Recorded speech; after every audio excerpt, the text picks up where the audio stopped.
I need to get a shot for the thumbnail. Hang on, what should I do this week? Should I do like that? That's not weird? What about like, I don't know. I might pick something. One of those might be okay. Hi everyone. Welcome to Obi-Wan Kenobi Part 3 review. I had no idea this was dropping tonight. I'm not going to lie. I'm disappointed that I didn't know, but I had no idea. They changed the day to Friday, the premiere date, and then I just assumed that all the episodes were going to stick with Fridays, but friggin' I'm here on Wednesday night. Was not expecting this.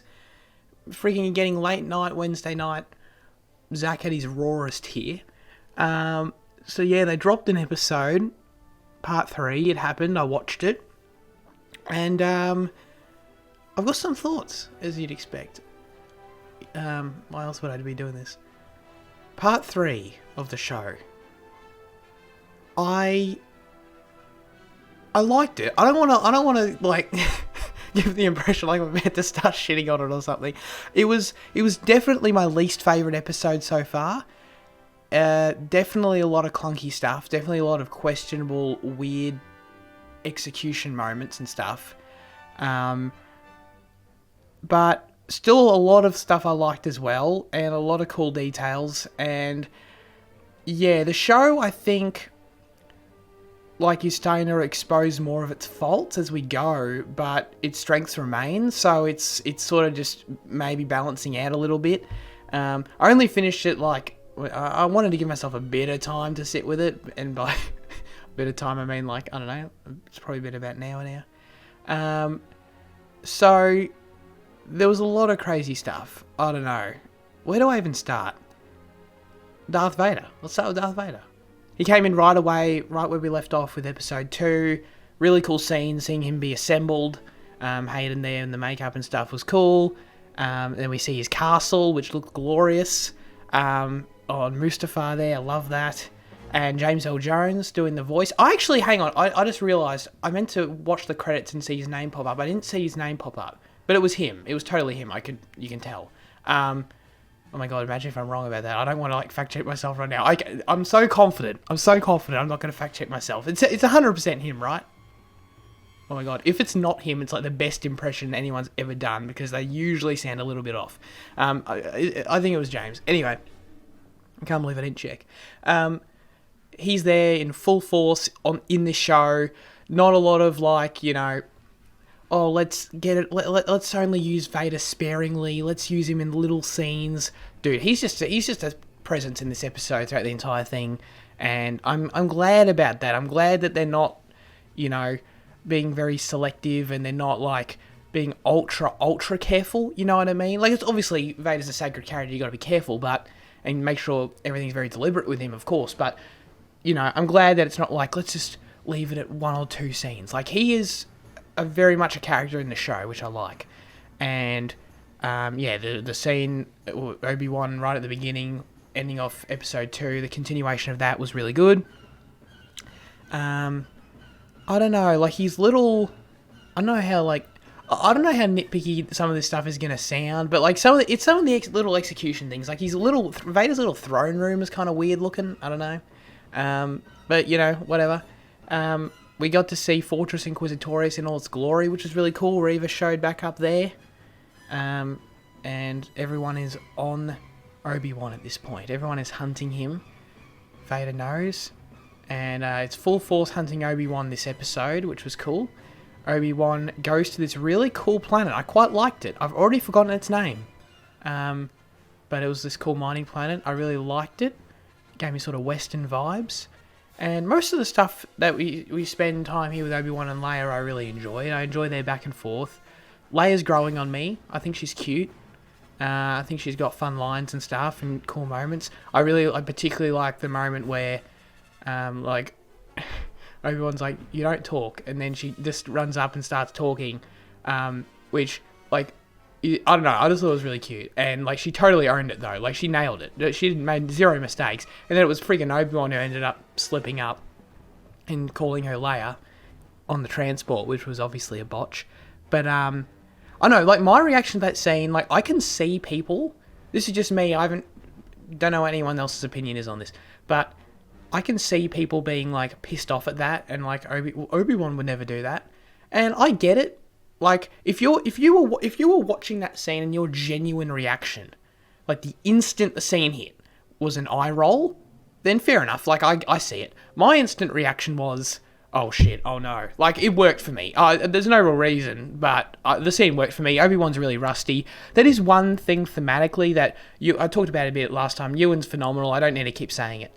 Incredible. But the one aspect of the character he's really leaning into, and it's clear Deborah Chow and the team are clearly really leaning into, which I love, is the fact that this is a beat down Obi-Wan who has no faith, has no, like, people skills anymore, who, like, when he's learning about the fact that, people are working against the Empire, there are these, like, when he meets the chick from Game of Thrones, I don't know these people's names, I'll have to rewatch stuff, but when he meets her and then he learns about this underground sort of rebellion stuff and people working against the Empire, he's, like, clearly very surprised, what, people are still fighting? Like, people still give a shit?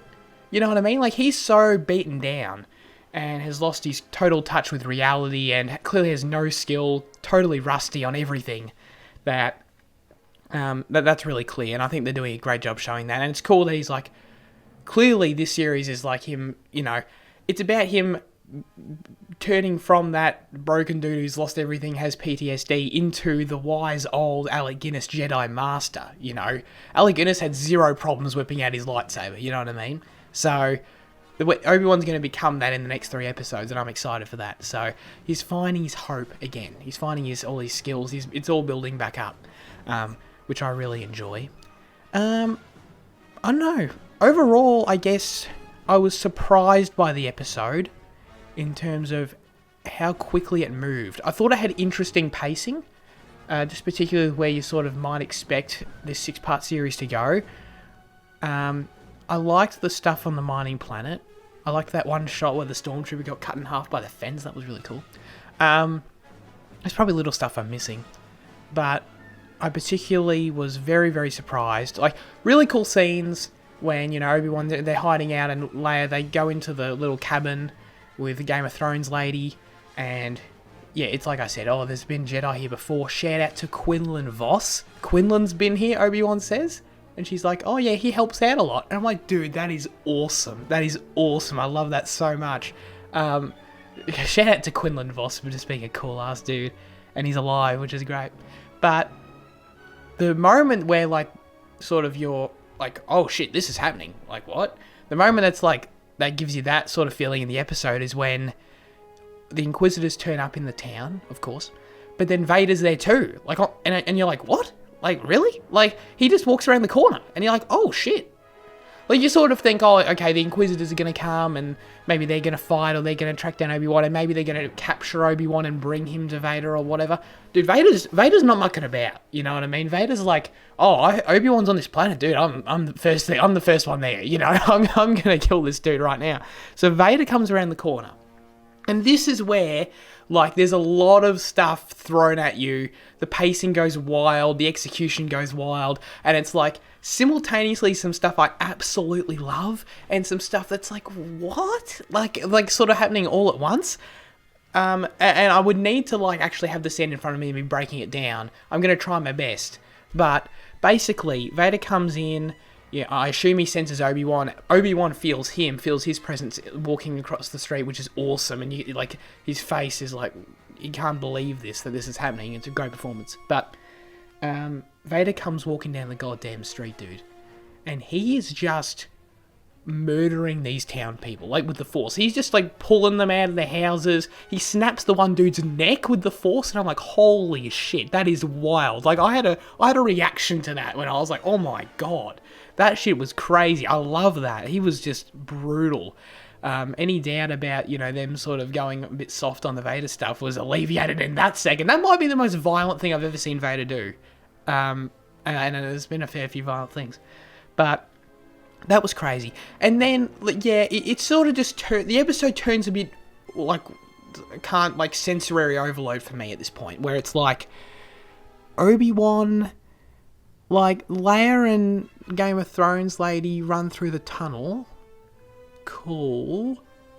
Obi-Wan, like, runs outside for some reason, which was kind of weird. And then, like, Vader, like, looks and thinks he sees him in the hallway.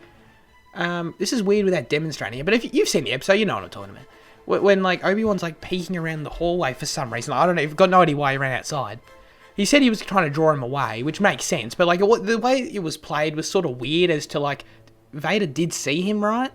It was just kind of awkward. Like, Vader did the thing where he looked over and you sort of think, oh, Obi-Wan moved away in time. But wasn't the point to get his attention? It was just kind of weird. Like, you'd think if you want to get his attention, you'd walk out in the middle of the street and, like, face him down, you know what I mean? Samurai style or some shit. So it was just kind of a weird thing. Anyway, then it continues. Obi-Wan's, like, runs down into an industrial area.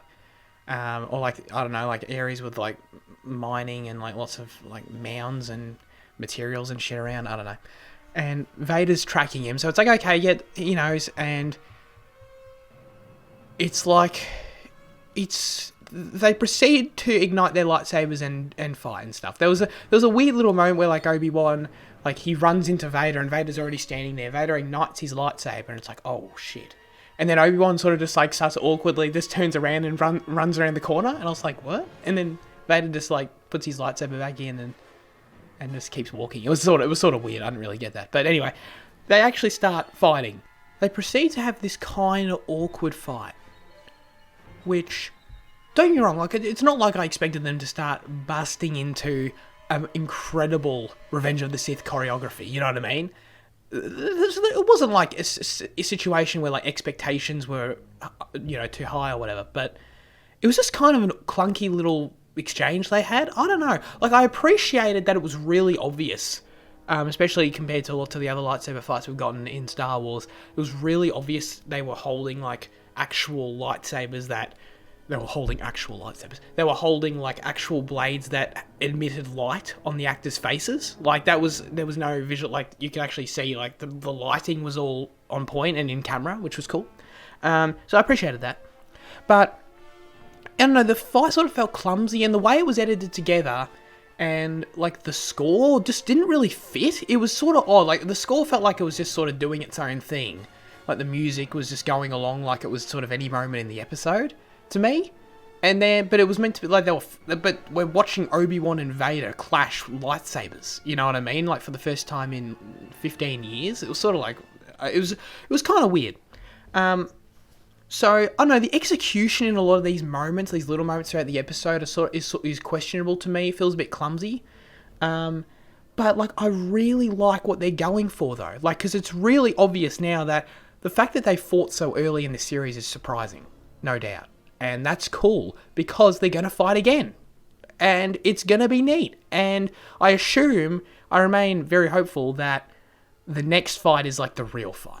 You know what I mean? I don't want to get my expectations, like, way out of hand or anything like that. That's not my point. But I think story-wise, what they're going for is enforcing this idea that Obi-Wan really has lost his touch, lost his way. This was that version of Obi-Wan in this fight, where he hasn't ignited his lightsaber in 10 years. He's sort of, like, I don't know, like, blocking Vader a little bit, but sort of gets knocked down and is sort of terrible. So, like, the idea that they're going to fight again, probably in episode 6. And there's no doubt that the next time they fight, Obi-Wan's going to be ready. And Obi-Wan's going to be, regardless of... I pray to God that the execution's good. I just pray for that. I'll say that right away. But story-wise, I think it's clear they're going to go for, like... There's going to be a rematch in episode 6 in different circumstances, and Obi-Wan's going to be ready. Obi-Wan is going to be Zen. Obi-Wan is going to be Obi-Wan. You know what I mean? So I'm hopeful that that's the direction they take it. I think it makes all the sense in the world. And I think at that point, I'm just waiting to see what that fight ends up looking like.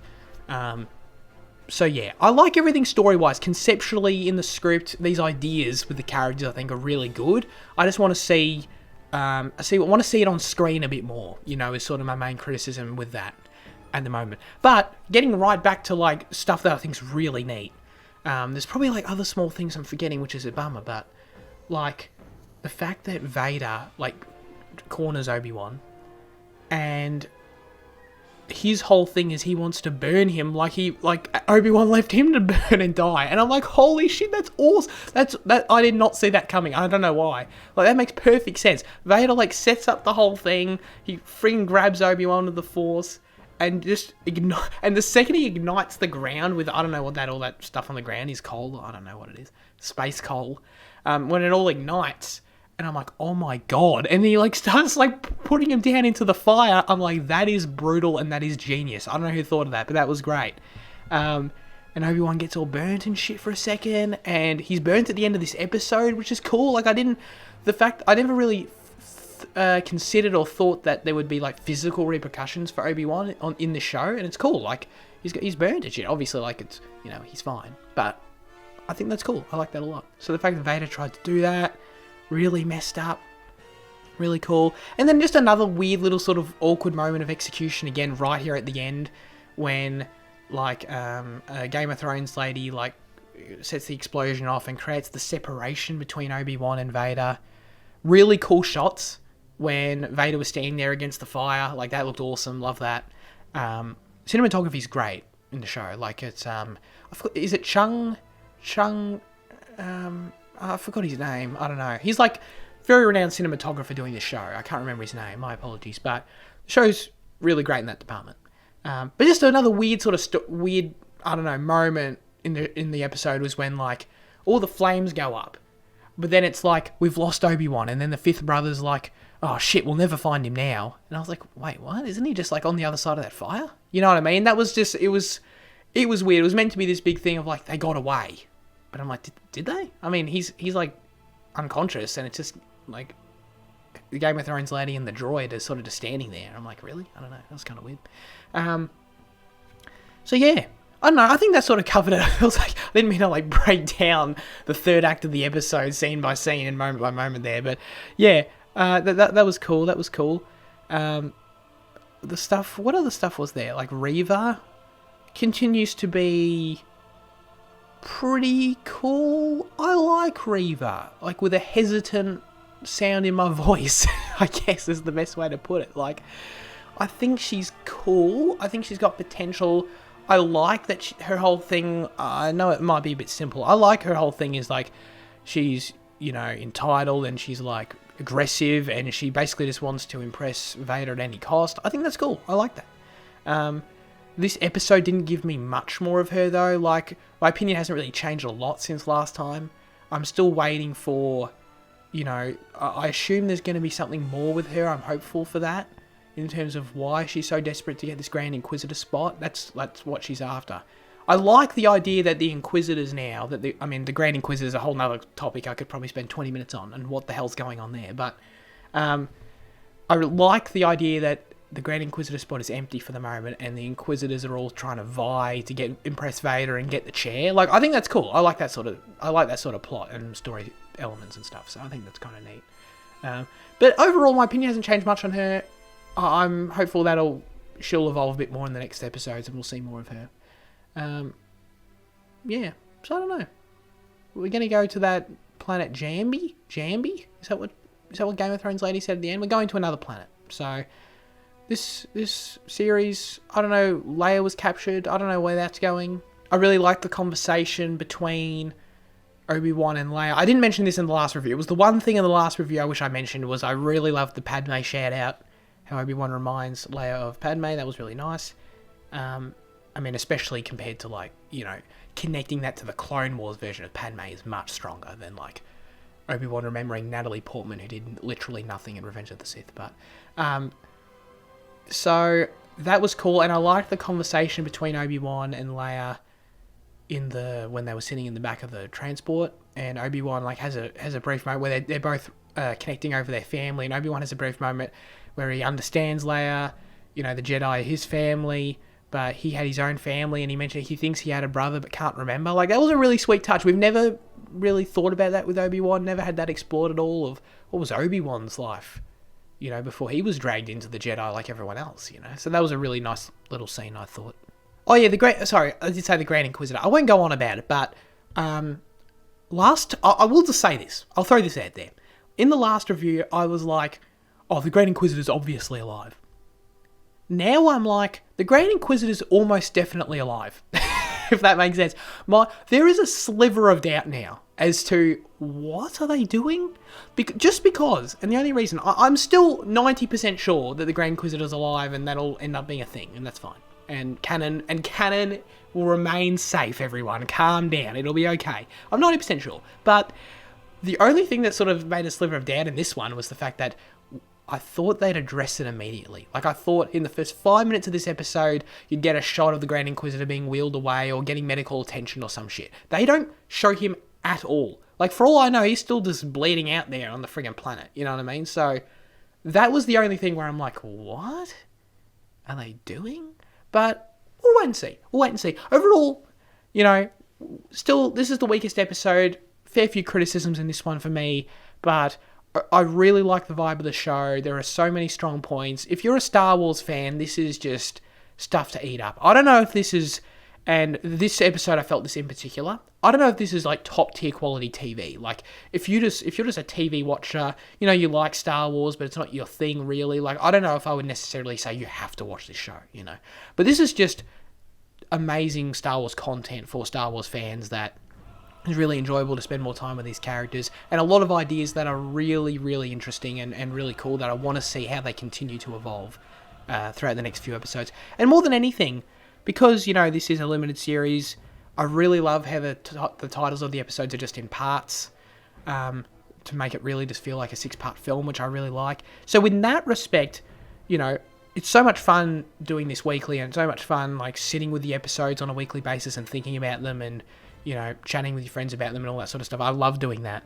But then I think the show will really find its footing for me after it's done, and based on just how much I'm interested in rewatching it in years to come as its own complete piece. You know, like, I really hope that despite its faults, this ends up becoming something that, like, in a year's time, for example, I'm like, oh yeah, I'm going to rewatch Obi-Wan like I would any other Star Wars movie, you know?